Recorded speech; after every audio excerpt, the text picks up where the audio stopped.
پھر وہ اس رائے کو مختلف تجربات کی کسوٹی پر پرکھتا ہے۔ نتائج کی درستگی کی بنیاد پر وہ اس خاص سوچ یا نظریے کو سائنس کا نام دے دیتا ہے۔ And you know what, science کی خوبصورتی ہے کہ سائنسدان اسے اپنے کسی بھی نظریے کو کبھی بھی قطعی قرار دینے پر اصرار نہیں کرتا۔ وہ اپنے نظریات کو تھوپتا نہیں۔ اسے معلوم ہے کہ مشاہدات مسلسل تغیرات کا شکار رہتے ہیں اور لمحہ بہ لمحہ بڑھتے علم کی بنیاد پر ہر نئی آنے والی صبح ہماری سوچ، فکر اور مشاہدے کو نئی جلا بخشتی ہے اور ہم دوبارہ اپنے نظریے سے رجوع کرتے ہوئے اسے نئی بلندیوں پر پہنچا سکتے ہیں۔ یہی وجہ ہوتی ہے کہ سائنس تیزی کے ساتھ ترقی کا سفر طے کر رہی ہے۔ موجودہ فزکس کے بانی نیوٹن کے نظریات کو دیکھتے ہیں۔ اس وقت کے کچھ لوگ یہ سوچنا شروع ہو گئے تھے کہ سائنس تقریباً مکمل ہو چکی ہے، اور پھر یوں ہوا کہ ہمیں آئنسٹائن جیسا بہترین دماغ ملا جس نے مشاہدے کی بنیاد پر سائنس کو ایک نئی جہت دی۔ کیا بوہر کے نظریات کو لے کر اس پر آئنسٹائن کی تنقید نے کوانٹم فزکس کا باب مکمل نہیں کیا؟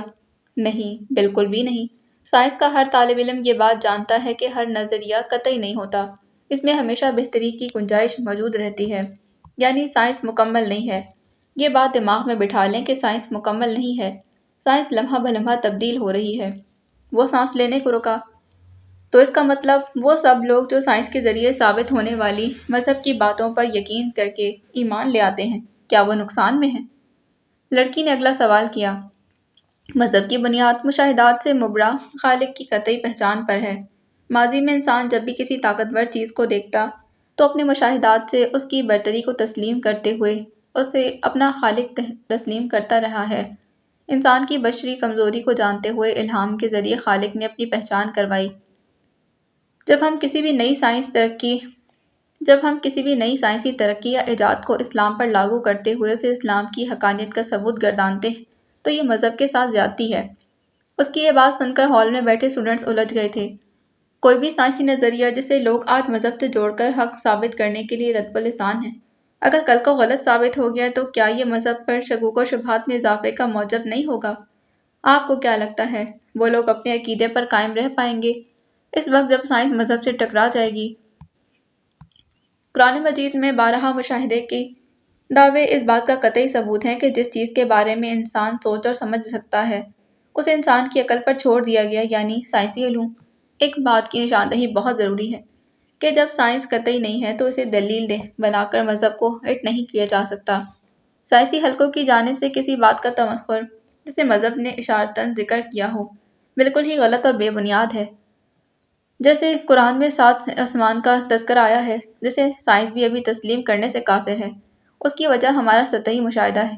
ابھی ہم سائنس کی اس معراج تک نہیں پہنچے جس کی بنیاد پر ہم کوئی قطعی فیصلہ صادر کر سکیں۔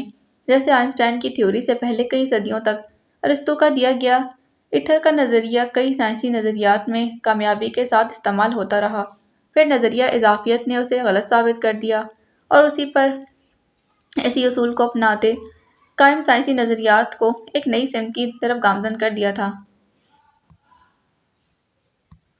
بس اسی فرق کو پہچاننے اور سمجھنے کی ضرورت ہے کہ سائنس اور مذہب کی عمارت اس وقت تک 2 الگ قسم کے اصولوں پر استوار رہے گی جب تک ہم سائنس کی معراج کو نہیں پہنچ جاتے۔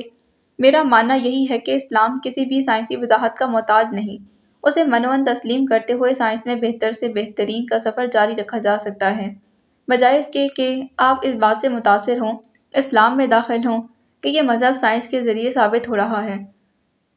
وہ خاموش ہو گیا۔ وہ سائنس کا اسٹوڈنٹ تھا پر اس کا پیروکار نہیں، کیونکہ وہ جانتا تھا سائنس مکمل نہیں جبکہ خدا کی ذات کامل ہے۔ اور آخری بات، اگر آپ سائنس سے متاثر ہو کر اسلام میں داخل ہوئے ہیں تو اب تو سائنس نے بھی قرآن پاک کی آیتوں کو سچ قرار دے دیا، تو آپ کو نظر ثانی کرنے کی ضرورت ہے، کیونکہ یہاں آپ نے اسٹینڈرڈ سائنس کو بنایا تھا، اسلام کو نہیں۔ آپ سائنس پر ایمان لائے ہیں، اللہ پر نہیں۔ آپ ضرور سوچیں آپ کس کے پیروکار ہیں؟ وہ بول رہا تھا پر ایمان کا ذہن اس ایک لفظ پر اٹک گیا تھا، لفظ ایتھر پر۔ اسے یاد تھا، اس نے پڑھا تھا، ارسطو کا ماننا تھا کائنات ایتھر سے بھری ہے، یہ شفاف ہے اور تبدیل نہ ہونے والا، نہ سرد ہے نہ گرم، نہ خشک ہے نہ گیلا۔ زمین کائنات کا مرکز ہے، اس کے گرد مادے کرے ہیں۔ کائنات کرے کی شکل میں اور محدود ہے، اس میں اوپر نیچے دائیں بائیں کے تصورات موجود ہیں، خالی کوئی شے نہیں ہو سکتی، خلا غیر فطری شے ہے۔ کوئی اور سوال؟ اس نے ہال میں نظر گھمائی اور تبھی ایمان نے ہاتھ کھڑا کیا۔ وہ پہلی بار براہ راست اس سے کوئی سوال کر رہی تھی۔ ہاتھ کو خوشگوار حیرت ہوئی۔ یس پلیز، وہ پورا متوجہ ہوا۔ آپ نے ابھی ایک لفظ استعمال کیا ہے، ایتھر۔ کائنات ایتھر سے بھری پڑی ہے، اس کا کیا مطلب ہے؟ اور ہاتھ آوازیں بھی نہیں بھولتا تھا۔ اسے لگا اس نے یہ آواز کہیں سنی تھی پہلے بھی، پر اسے فوراً یاد نہ آیا کہ کہاں۔ وہ سیشن پر سنتی تھی، خاموشی سے اور پوری توجہ کے ساتھ۔ ابھی وہ سننے کے مراحل میں تھی، وہ کسی سے بات بھی کم ہی کرتی تھی۔ گریٹ، مطلب آپ کے پاس سننے کی صلاحیت ہے۔ اسے ایسے لوگ پسند تھے جو مکمل طور پر اپنے حواسوں میں رہتے، اور ایمان ان میں سے ایک تھی۔ ایتھر کی اصطلاح قدیم یونانیوں سے نکلی ہے۔ اس کا مطلب تھا خلا کے اوپری علاقے، یا آسمان، یا وہ مادہ جس نے اب بالائی علاقوں کو بھر دیا ہے۔ کچھ یونانی فلسفیوں، خاص طور پر ارسطو نے ایتھر کو پانچواں کلاسیکی عنصر یعنی پانی، آگ، ہوا اور زمین کے ساتھ کہا تھا۔ ارسطو نے دعویٰ کیا کہ آسمان یعنی جنت کسی زمینی مادے سے نہیں بن سکتے کیونکہ وہ غیر تبدیل ہوتے ہیں، اس لیے انہیں آسمانی مادہ یعنی ایتھر سے بنا ہونا چاہیے۔ بعد میں اس اصطلاح کو طبیعیات دانوں نے کسی مادے، میڈیم یا فیلڈ کو بنانے کے لیے استعمال کیا جو پوری جگہ کو بھرتا ہے اور جس کے ذریعے مخصوص لہریں یا قوتیں پھل سکتی ہیں اور سفر کرتی ہیں۔ یہ بہت سے نظریات میں واضح مسائل پر قابو پانے کے لیے استعمال کیا جاتا ہے۔ مثال کے طور پر نیوٹن کے گریوٹی کے قانون کے مطابق گریوٹی فوری طور پر اور ایک خاص فاصلے پر کام کرتی ہے۔ یہ انسانی عقل کے خلاف ہے۔ اور پھر ایک میڈیم جو متعارف کروایا گیا وہ تھا گریویٹیشنل ایتھر، جس کے ذریعے گریوٹی کی طاقتیں پھیلتی ہیں، یعنی ایتھر ایک میڈیم کے طور پر بھی کام کرنے لگا اور یوں ایتھر پوری کائنات میں پھیل گیا، یا کہہ لیں کہ کائنات ایتھر سے بری ہوئی کہلائی جانے لگی۔ اور پھر آئنسٹائن نے اس نظریے کو اپنے نظریے سے رد کر دیا۔ آپ لوگ اس پر غور کریں کہ سائنس کا نظریہ کتنا بڑا کیوں نہ ہو، وہ رد ہو جاتا ہے۔ بعد میں آنے والوں نے اپنے سے پہلے والوں کو رد کر دیا۔ یاد رکھیں، کائنات کی زبان فلسفہ نہیں۔ ہم فلسفیوں کی بنیاد پر کائنات کو بیان نہیں کر سکتے۔ اس کائنات کو ہماری منطق کی پرواہ نہیں۔ ہم اس کو نہیں جانتے، لیکن جاننے کی کوشش کر سکتے ہیں۔ ہم اس سے بات کرنے کا گر سیکھ سکتے ہیں۔ وہ سیشن کے بعد کچھ کتابیں ڈھونڈنے لائبریری آ گئی تھی۔ اس کا دل ابھی تک دھڑک رہا تھا۔ اس شخص سے بات کرنا کس قدر مشکل تھا۔ وہ شیلفوں پر رکھی کتابوں کو گھورتے خود کو نارمل کرنے کی کوشش کر رہی تھی جب کسی نے اسے عقب سے مخاطب کیا۔ ایمان بنت عبداللہ۔ اس نے پلٹ کر دیکھا تو سامنے ہی مرتضیٰ کھڑا تھا۔ وہ تھوڑا حیران ہوئی۔ جی، کیا آپ ہماری ٹیم کا حصہ بنیں گی؟ ہم چاہتے ہیں ہم لڑکیوں کو بھی آگے لائیں، انہیں اس پلیٹ فارم کا حصہ بنائیں تاکہ وہ آگے بڑھ کر بولنا سیکھیں۔ سوال ایسا تھا کہ وہ حیران رہ گئی۔ اسے اس کی توقع نہیں تھی، پر اکیڈمی کا مینیجنگ ڈائریکٹر اگر بات کرنے آیا تھا تو یقیناً کوئی خاص بات ہوگی۔ اسے جیسے اپنے کانوں پر یقین نہیں آیا۔ ہاں، ہم آپ کو اپنی اسپیشل کلاس میں داخل کرنا چاہتے ہیں، پر اس کے لیے آپ کو وقت دینا ہوگا، صبح سے شام تک سیکھنا ہوگا۔ وہ اس کی جانب دیکھ رہا تھا۔ وہ ایسا ہی تھا، خود اسٹوڈنٹ سے بات کرتا اور ان سے سوال کرتا تاکہ اسے پتہ چلتا رہے کہ اکیڈمی کے حالات کیسے چل رہے تھے۔ پر میں کیسے؟ اسے جیسے ابھی تک یقین نہیں آیا تھا۔ آپ اپنی قابلیت کے بارے میں نہیں جانتی، آپ بہت کچھ کر سکتی ہیں۔ میں نے اور مسٹر ہاتھ نے یہ فیصلہ کیا کہ ہم پرماننٹ آپ کو اپنی ٹیم میں لے لیں۔ اس کا دل جیسے دھڑکنا بھول گیا تھا۔ کیا اس شخص کی زبان پر کبھی ایمان کا نام بھی آیا تھا؟ اس نے خشک لبوں پر زبان پھیری، آنکھوں میں ایک دم ہی نمی امڑ آئی تھی۔ کتنے خواب تھے اس کے، وہ خود کسی ایسی ٹیم کا حصہ بننا چاہتی تھی، پر گھر کے حالات نے اسے در در کی ٹھوکریں کھانے پر مجبور کر دیا۔ سچ کہا تھا کسی نے، حقیقت بڑی ظالم ہوتی ہے، آپ کے سارے خوابوں کو پل بھر میں چکنا چور کر دیتی ہے۔ وہ کیا بننے آئی تھی گھر سے اور اب کہاں بھٹک رہی تھی؟ پر میں جاب کرتی ہوں، پورا دن نہیں دے پاؤں گی۔ اس نے صاف صاف بات کرنا مناسب سمجھا۔ اس کی بات سن کر گلابی رنگت والے مرتضیٰ کے ہونٹ اوہ کی صورت میں سکڑ گئے تھے۔ کیا آپ جاب نہیں چھوڑ سکتی؟ اس سوال پر ایمان کے لب کھنچ گئے۔ چھوڑ سکتی تو کب کی چھوڑ چکی ہوتی۔ اس نے حقیقت سے بھاگنا چھوڑ دیا تھا، جو تھا وہ تھا۔ مرتضیٰ نے سمجھنے کے انداز میں سر ہلایا۔ چلے میں دیکھتا ہوں کوئی حل نکالتا ہوں۔ وہ سنجیدہ تھا۔ آپ سیکھنا جاری رکھیں۔ پھر وہ ہولے سے مسکرا کر خدا حافظ کہتا چلا گیا، جبکہ وہ وہیں کرسی پر ڈھہ سی گئی تھی۔ کیا ہاد نے اسے اپنی ٹیم میں لانے کی اجازت دے دی تھی؟ کیا اس شخص نے انجانے میں ہی صحیح کبھی ایسا سوچا تھا؟ کتنے سوال تھے جو اب اس کا پیچھا نہیں چھوڑنے والے تھے۔ جو لف ایمانے، وہ دونوں اب 12 سال کے تھے۔ شام 4 بجے عبدل فٹ بال کھیلنے جاتا تھا جبکہ ہاد لائبریری جاتا۔ وہ دونوں اکٹھے گھر سے نکلتے اور اکٹھے واپس آتے تاکہ ان کی ماں کو لگے کہ وہ دونوں میں اتفاق ہے۔ ابھی وہ دونوں پتھریلی سڑک پر چل رہے تھے جب عبدل نے عجیب اور غریب سوال پوچھا۔ ہاد نے رک کر تعجب سے اسے دیکھا۔ وہ دونوں اتنے بڑے تو نہیں ہوئے تھے کہ پیار محبت کو ڈسکس کر سکیں۔ ہاد کی نگاہیں اس وقت بھی چیخ چیخ کر اسے اسٹوپڈ بلا رہی تھی۔ ہولڈ آن، مجھے ناکوں سے مت دیکھو۔ عبدل کا ناک پھر سے پھیلا تھا جبکہ ہاتھ پھر سے چلنے لگا۔ اس نے عبدل کی بات کا جواب دینا ضروری نہیں سمجھا۔ میں نے دیکھا تھا تم نے ایمانے کے فور ہیڈ پر کس کیا تھا۔ ماں کے بعد پہلی اور آخری بار تم نے کسی اور لڑکی کو کس کیا تھا۔ وہ کیا تھا؟ ہاتھ رک گیا۔ اسے رکنا پڑا تھا۔ عبدل سچ کہہ رہا تھا۔ اس نے کبھی کسی کا بوسہ نہیں لیا تھا سوائے اپنی ماں کے۔ البتہ 6 سال پہلے اس نے بے اختیار ایمانے کی پیشانی کو چھوا تھا۔ وہ یہ بھی بھول جاتا تھا تو عبدل اسے بھولنے نہیں دیتا۔ پتہ نہیں اس کی یادداشت اتنی تیز کیوں تھی۔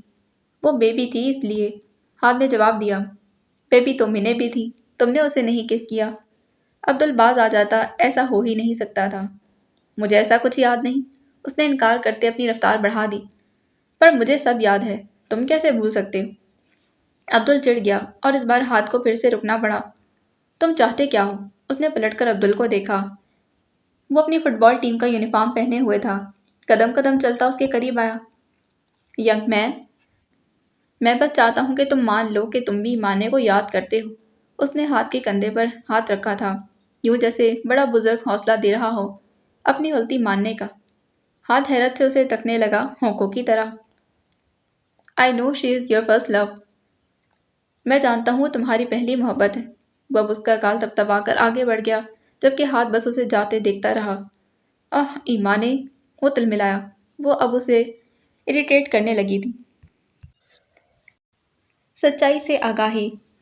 عبدل کے الفاظ بار بار اس کی سماعت میں گونج رہے تھے۔ وہ چاہ کر بھی سامنے رکھی کتاب پر توجہ نہیں دے پا رہا تھا اور آخر وہ جھٹکے سے اٹھا، اپنا بیگ کندھے پر ڈالا، لائبریری سے باہر نکل گیا۔ کچھ دیر بعد وہ پلے گراؤنڈ کے سامنے کھڑا تھا۔ عبدل باقی لڑکیوں کے ساتھ سرخ رنگ کی شرٹ اور شارٹس میں فٹ بال کے پیچھے بھاگ رہا تھا۔ عبدل، تمہارا بھائی آیا ہے۔ اچانک ہی کسی نے عبدل کو پکارا۔ وہ رک گیا تھا اور پھر گول کرنے والے نیٹ کے قریب آیا۔ اس کے پار ہاتھ کھڑا تھا۔ سارے لڑکے انہیں ہی دیکھ رہے تھے۔ جس جذبے سے وہ کھیلتا تھا اس کی وجہ سے اس کا چہرہ سرخ پڑ چکا تھا۔ عبدل کے ساتھ ساتھ اس کے سب دوست بھی ہاتھ کی وہاں موجودگی پر حیران تھے۔ وہ اسپورٹس میں کم دلچسپی لیتا تھا، زیادہ وقت کسی کی کھوج میں رہتا۔ اب کیا ہوا؟ وہ آمنے سامنے کھڑے تھے، درمیان میں نیٹ تھا۔ تم غلط ہو اور غلط رہو گے، ہاتھ نے سپاٹ لہجے میں کہا جبکہ عبدل نے ابرو اچکا کر اسے دیکھا۔ میرا فرسٹ لو موم ہے اور ہمیشہ رہیں گی، اس نے واضح کر دیا۔ عبدل حیران ہوا۔ وہ گھنٹے بعد یہ بات بتانے آیا تھا بلکہ کلیئر کرنے آیا تھا۔ You are wrong۔ میں کسی ایمانے کو نہیں جانتا اور نہ جاننا چاہتا ہوں، وہ سپاٹ لہجے میں کہتا جھٹکے سے مڑا اور تیز تیز قدم اٹھاتا اسے دور جانے لگا۔ عبدل کمر پر ہاتھ جمائے کھڑا تھا۔ وہ ہاتھ تھا، وہ کسی کے سحر میں کم ہی آتا تھا۔ He is gentleman، اس کے دوستوں میں سے کسی ایک نے تبصرہ کیا۔ وہ جس حلیے میں تھا، جس نفاست سے اس کے بال سیٹ تھے، اس کے چمکتے جوتے، اس کا بولنے کا اور چلنے کا انداز اسے کسی جنٹل مین سے کم نہیں بناتا تھا۔ وہ اکیڈمی کی لائبریری میں بیٹھی حساب کتاب کر رہی تھی۔ اس کے بال ہمیشہ کی طرح پونی ٹیل میں تھے اور سر پر دوپٹہ تھا۔ وہ اپنے کام میں اتنا مگن تھی کہ آنے والے انکوائری ہاتھ کا پتہ ہی نہیں چلا۔ مس ایمان، آواز پر چونک کر اٹھی، سر اٹھا کر دیکھا تو ہاتھ سامنے کھڑا تھا۔ اس نے ابھی تک مرتضی سے دوبارہ ان کی ٹیم میں شامل ہونے والے موضوع پر بات نہیں کی تھی۔ وہ شخص اس کے سامنے ہی کھڑا تھا جس سے اس کی بہت ساری یادیں جڑی تھیں، ایسی یادیں جن سے صرف وہ واقف تھی۔ سامنے کھڑا شخص نہیں جانتا تھا۔ جی، اس نے کھڑے ہونا چاہا۔ Please sit down. اس کا لہجہ ایسا تھا کہ وہ اٹھتے اٹھتے بیٹھ گئی۔ سیاہ پینٹ پر سیاہ شرٹ پہنے وہ جیبوں میں ہاتھ ڈالے کھڑا تھا، جو اس کا انداز تھا۔ پھر وہ کرسی کھینچ کر میز کی دوسری جانب بیٹھ گیا تھا، جس کی لمبائی زیادہ اور چوڑائی کم تھی۔ وہ اسے اپنے سامنے وہ اسے اپنے سامنے دیکھ کر حیران ہوئی اور وہیں خوشگواریت آس پاس بکھر گئی تھی۔ آپ یہاں جاب کرتی ہیں؟ پہلا سوال ابھرا تھا۔ جی۔ اس نے دھڑکتے دل پر قابو پانے کی کوشش کی۔ پہلی بار وہ اسے اتنا قریب سے دیکھ رہی تھی۔ وہ اس کے سامنے بیٹھا اسے مخاطب تھا۔ ایمان کو لگا جیسے چاروں جانب روشنی پھیل گئی ہو۔ پاکستان واپس کب جائیں گی؟ اگلا سوال ابھرا۔ کچھ دنوں بعد کی ٹکٹ ہے۔ اور واپسی؟ نہیں جانتی۔ اگر ایم فل میں ایڈمیشن لیا تو آؤں گی ورنہ واپس نہیں۔ اس نے صاف گوئی سے جواب دیا تھا۔ ہاتھ کے چہرے پر سنجیدگی تھی۔ وہ سوچ کے تانوں بانوں میں الجھا ہوا تھا۔ اگر آپ پاکستان میں ہماری ٹیم جوائن کریں تو میرے خیال میں پھر آپ کو جاب کی ضرورت نہیں پڑے گی۔ شاید مرتضی نے ہاتھ کو اس کی مشکل بتا دی تھی۔ ایمان نے خاموشی سے اس کی بات سنی۔ جاب کی ضرورت اسے ہمیشہ رہتی، یہ وہ اسے کہہ نہیں پائی تھی۔ میں سوچ کر بتاؤں گی۔ اس نے بس اتنا ہی کہا۔ وہ اپنا بھرم نہیں توڑ سکتی تھی۔ اوکے گریٹ، ضرور سوچیے گا۔ ہمیں آپ جیسے لوگوں کی اشد ضرورت ہے۔ وہ پیشہ ورانہ انداز میں مسکرایا اور پھر اٹھ کر اسی انداز میں واپس چلا گیا، جبکہ ایمان اسے دیکھتی رہ گئی تھی۔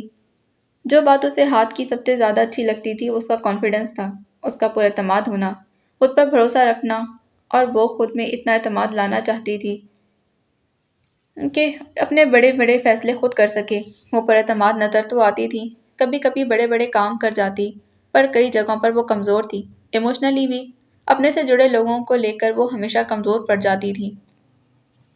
اس رات وہ بہت خوش تھی، خود کو پرجوش محسوس کر رہی تھی۔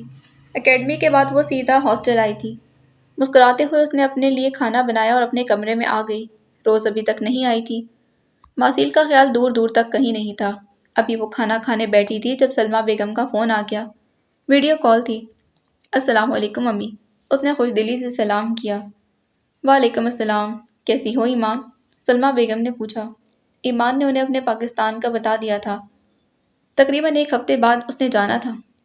میں بالکل ٹھیک ہوں، کھانا کھا رہی ہوں۔ وہ کچھ دیر ادھر ادھر کی باتیں کرتی رہی، پھر اچانک سلمیٰ بیگم سنجیدہ ہو گئی۔ مجھے تم سے ضروری بات کرنی تھی۔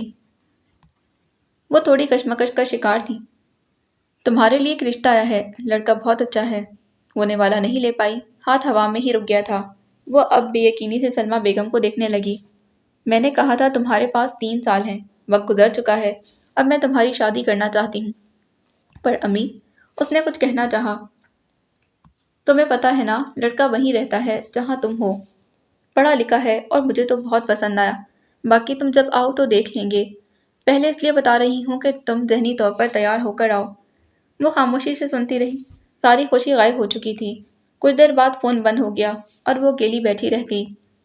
مطلب وہ کسی ٹیم کا حصہ نہیں بن پائے گی اور شادی کے بعد ایک عام لڑکی کی زندگی گزار دے گی۔ سارے خواب پھر سے چکنا چور ہو گئے تھے۔ ماسیل کا خیال پھر نہ آیا، دل میں عجیب سا درد تھا۔ اس نے منہ کھول کر گہرا سانس لینے کی کوشش کی، تب اس کی نظر دائیں جانب لگے آئینے پر پڑی۔ وہ ہڑبڑا گئی تھی بلکہ ڈر گئی تھی۔ سامنے ہی آئینے میں وہ کھڑی تھی۔ ایمان، ہاں وہی تھی، جو غصے بھری نظر لیے اسے دیکھ رہی تھی۔ وہ اپنی جگہ سے اٹھ کھڑی ہوئی۔ کیا کر رہی ہو اپنے ساتھ؟ ماسیل کے ساتھ؟ اس کا اندر اسے سوال کر رہا تھا۔ اور اب کیا کرو گی؟ خاموشی سے جا کر شادی کر لو گی، ماسیل کو بنا بتائے؟ وہ کچھ بول نہ پائی۔ تم کبھی اتنی کمزور تو نہ تھی، اتنی غائب دماغی جسے اپنی زندگی کا ہی نہ پتا کہ کس طرف جا رہی ہے۔ اب کی بار اس کی آنکھیں بھرنے لگیں۔ ادھم کو خواب مت دکھاؤ، کیونکہ تم اپنے لیے نہیں لڑ سکتی، اور تم اتنی بھی سیاہ نہیں ہوئی جتنا تم نے خود کو سمجھ لیا ہے اور خود کو غائب دماغی کر لیا۔ اس کے اندر کی لڑکی اس سے خفا تھی۔ پر میں امی کو کیسے منع کروں؟ وہ رونا نہیں چاہتی تھی۔ انکار کرنا سیکھو، ماں کو نہ صحیح پر ادھم کو ہی صحیح۔ اسے انکار کرو کہ تم چاہ کر بھی اپنے دل میں اس کی جگہ نہیں بنا پائی ہو۔ سچ کا سامنا کرنا سیکھو۔ آئینے میں نظر آتا وہ ہبلا غائب ہو گیا اور وہ پھر سے اکیلی رہ گئی تھی۔ اگلے دن وہ آفس میں اسی کشمکش کا شکار رہی۔ بریک ٹائم تک اسے میزو نے لڑکے کی تصویر بھیج دی تھی۔ وہ دیکھنے میں خوش شکل تھا، مشارف حسن نام تھا۔ اس نے ایک نظر دیکھا اور فون رکھ دیا۔ اگر اسے حسن سے ہی متاثر ہونا تھا تو وہ ادھم اور ہاتھ کے پاس بہت تھا۔ امی بہت خوش ہیں آپی، انہیں لڑکا بہت پسند آیا ہے۔ یہ وہ جملہ تھا تو جہاں ایمان بنت عبداللہ اپنی کائنات ہار سکتی تھی۔ وہ اگر کمزور پڑ جاتی تو اپنی ماں کی وجہ سے، اپنے سے جڑے لوگوں کی وجہ سے۔ اور اسی لیے اس نے ماسیل کو ہاں کہا تھا کیونکہ وجہ اس کی ماں تھی۔ وہ کتنی دیر سوچتی رہی، پھر اس نے ماسیل انسٹیٹیوٹ جانے کا فیصلہ کیا۔ وہ اسے سب بتانا چاہتی تھی، وہ مزید یہ بوجھ لے کر نہیں جی سکتی تھی۔ آفس سے سیدھا وہ انسٹیٹیوٹ پہنچ گئی تھی، پر سامنے ہی اسے لان میں ماسیل کے ساتھ شنایا بیٹھی نظر آ گئی۔ اس کا دیا گیا زخم آج بھی ایمان کی پیشانی پر تھا۔ ماسیل اسے دیکھ کر حیران ہوا، جبکہ شنایا کے نئے نقش جیسے تن گئے تھے۔ مجھے آپ سے ضروری بات کرنی ہے۔ وہ واپس نہیں پلٹی، اسے آج سب کلیئر کرنا تھا۔ اس کی شادی ہوتی نہ ہوتی، پر اس کی محبت ملتی یا نہیں، اسے آج اسے اپنے سر سے اتار دینا تھا۔ ہاں ہاں آؤ، ماسیل خوش دلی سے بولا۔ اکیلے میں وہ اپنی جگہ پر جمی رہی تو ماسیل نے بے اختیار شنایا کو دیکھا۔ ٹھیک ہے میں چلتی ہوں، پھر آ جاؤں گی۔ پتہ نہیں اس نے کب ماسیل سے صلح کی تھی، کب آنا جانا شروع کیا، ایمان کو خبر نہ ہوئی۔ جب وہ چلی گئی تو ایمان گول میز کے قریب رکھی کرسیوں میں سے ایک پر بیٹھ گئی تھی۔ آپ نے بتایا نہیں کہ آپ کی شنایا سے صلح کب ہوئی؟ اس کے ہاتھ جھولی میں رکھے تھے۔ وہ ماسیل کو نہیں دیکھ رہی تھی، وہ اس کا دل توڑنے آئی تھی، اچھے سے جانتی تھی۔ آئی تھنک یہ پرسنل ہے، جیسے تم آفس کے بعد کہاں جاتی ہو وہ تمہارا پرسنل ہے۔ اس نے چونک کر سر اٹھایا۔ شاید ماسیل نے اس پر طنز کیا تھا، کیوں کیا تھا یہ وہ نہیں جانتی تھی۔ شاید اس لیے کہ وہ اسے نظر انداز کر رہی تھی، یا شاید اس لیے کہ سارے خواب ماسیل کو اکیلے دیکھنے پڑ رہے تھے۔ میں کچھ کہنا چاہتی ہوں۔ اس نے پھر سے نظریں جھکا لیں، ذہن تیزی سے کام کر رہا تھا۔ ہاں ہاں بولو، میں سن رہا ہوں۔ وہ متوجہ تھا، ایمان خود چل کر آئی تھی، اس کا مطلب کچھ ضروری بات تھی۔ پل بھر کی خاموشی چھا گئی۔ ایمان الفاظ تلاشنے لگی جن سے ماسیل کو کم تکلیف ہوتی۔ بولو ایمان۔ وہ اب ٹوری پر ہاتھ جمائے اسے تکنے لگا تھا۔ خاموشی چبھنے لگی۔ میں آپ کے ساتھ مزید نہیں چل سکتی۔ ماسیل کے دل پر پہلا پتھر پڑا۔ وہ کچھ دیر اسے تکتا رہا، پھر ہنس دیا۔ وہ ہنستا رہا۔ ایمان نے سر نہیں اٹھایا۔ تو میں چل لوں گا نا تمہارے ساتھ؟ کچھ دیر بعد گویا ہوا۔ نہیں۔ کیا نہیں؟ اسے لگا ایمان ذہنی طور پر پریشان ہو گئی ہے، اسی لیے ایسے کہہ رہی ہے۔ وہ اکثر کہتی تھی کہ ان دونوں کا ساتھ ناممکن تھا، پر وہ ممکن بنانا چاہتا تھا۔ میں نے بہت کوشش کی، پر مجھ سے نہیں ہوگا مزید۔ گلے میں کچھ اٹکنے لگا، آنسوؤں کا گولا۔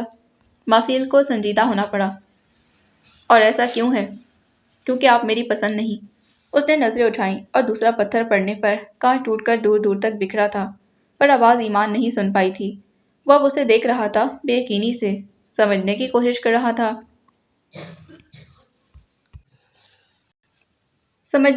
کر رہا تھا۔ میں تمہاری پسند کیوں نہیں ہوں؟ اس کے چہرے پر نظریں جمائے ماسیل نے اگلا سوال کیا، پر اندر کچھ چبھنے لگا تھا۔ کیونکہ میری پسند کوئی اور ہے۔ وہ چہرے کا رخ موڑ گئی، پول کی جانب، تیرتی بطخوں کی جانب۔ ڈونٹ سے دس۔ وہ جیسے تڑپ اٹھا تھا۔ میں کسی اور سے محبت کرتی ہوں۔ وہ نہ رکی۔ آئی سیڈ ڈونٹ سے دس۔ وہ چلاتے ہوئے کھڑا ہوا، دل کی دھڑکن جیسے رکنے لگی تھی۔ وہ اب خود پر ضبط کر رہا تھا، ضبط کے کڑے مراحل سے گزر رہا تھا، جبکہ ایمان ویسے ہی بیٹھی تھی۔ اگر وہ بتا دیتی کہ سلمیٰ بیگم اس کے لیے لڑکا پسند کر چکی تھی تو ماسیل اس کا مذاق اڑاتا، وہ اس پر ہنستا کہ اکیلی سات سمندر پڑھنے تو آ گئی ہو، پر شادی اپنی مرضی سے نہیں کر سکتی۔ پر وہ کیسے بتاتی؟ مشرقی ماں باپ ساری خوشیاں دے کر یہ خوشی اپنے پاس رکھ لیتے ہیں، اسے اپنی خوشی بنا لیتے ہیں۔ میں پاکستان واپس جا رہی ہوں، شاید شادی کر لوں۔ اس نے نہیں کہا کہ محبت کی شادی کر لوں، جبکہ ماسیل رخ موڑے کھڑا تھا، وہ سانس لینے کی کوشش کر رہا تھا۔ تو اس کا مطلب ہے اس دن کیفے میں وہ سچ کہہ رہی تھی، وہ واقعی کسی اور سے محبت کرتی تھی۔ ادھم آئی ایم سوری۔ وہ اٹھ کھڑی ہوئی۔ اس کے عقب میں گیٹ آؤٹ، اس نے دبے دبے لہجے میں کہا۔ وہ غصے پر قابو پا رہا تھا، اپنے غصے پر۔ ادھم، اس نے پکارنا چاہا۔ آئی سیڈ گیٹ آؤٹ ایمان۔ وہ اتنی زور سے دھاڑا کہ ایمان ڈر کر پیچھے ہوئی۔ اس نے کہا تھا اگر تم اب مجھ سے مکری تو میں تمہاری جان لے لوں گا، پر اس وقت تو ماسیل کی اپنی جان پر بنائی تھی۔ وہ کبھی اونچی آواز میں نہیں بولا تھا، پر اس وقت جس کنڈیشن سے گزر رہا تھا ایمان اس سے واقف نہیں تھی۔ وہ کتنے خواب دیکھ چکا تھا۔ وہ بتانے آئی تھی کہ وہ کسی اور سے محبت کرتی تھی۔ ماسیل نے آنکھیں میچ لیں، جبکہ ایمان خاموشی سے پلٹ گئی تھی۔ اسے افسوس ہو رہا تھا، خود پر، ماسیل پر اور اپنے حالات پر، لیکن وہ نہیں جانتی تھی کہ ماسیل اسے اتنی آسانی سے جانے نہیں دے سکتا تھا۔ آنے والے کل سے تو وہ بالکل ہی ناواقف تھی۔ باقی اگلی قسط میں جانے سے پہلے چینل کو سبسکرائب کریں، ویڈیو کو لائک کریں، بیل آئیکن کو پریس کریں۔ ملتے ہیں اس کی اگلی قسط میں۔ اللہ حافظ۔